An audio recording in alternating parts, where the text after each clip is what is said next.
In today's video, I'm going to teach you how to keep OneNote always on top. When you're multitasking or working across multiple applications, it can be really helpful to keep your notes visible at all times. Whether you're referencing information while typing a document or following instructions during a task, having OneNote stay on top of other windows can improve your workflow and save you time.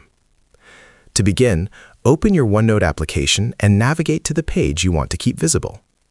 Make sure everything you need is already set up on your screen, since this feature is designed to help you stay focused on that specific content while working in other programs. Once you're ready, look at the top section of the OneNote window where the menu tabs are located. From there, click on the View tab. This area contains display-related options that allow you to adjust how your notes appear on your screen. Within the View tab, find the option labeled Dock to Desktop. When you select this, OneNote will automatically resize and attach itself to the side of your screen. At the same time, your desktop layout will adjust, making space for OneNote while allowing you to open and work in other applications alongside it. After docking, OneNote will remain visible and accessible as you switch between programs. This effectively keeps it on top in a practical way, since it stays fixed in place rather than getting hidden behind other windows.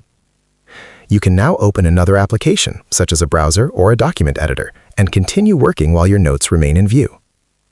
If you want to adjust the size of the docked window, simply drag the divider between OneNote and your other open applications. This allows you to control how much screen space each window occupies, depending on your preference. When you're finished and want to return OneNote to its normal view, just go back to the View tab and click Dock to Desktop again to toggle it off. The application will then return to its standard window mode. Using this feature is a simple yet effective way to stay organized and maintain focus, especially when working on tasks that require constant reference to your notes. It helps reduce the need to switch back and forth between windows, making your workflow smoother and more efficient. If you think this video is helpful, leave a comment, hit like, subscribe to our channel, and hit the notification bell.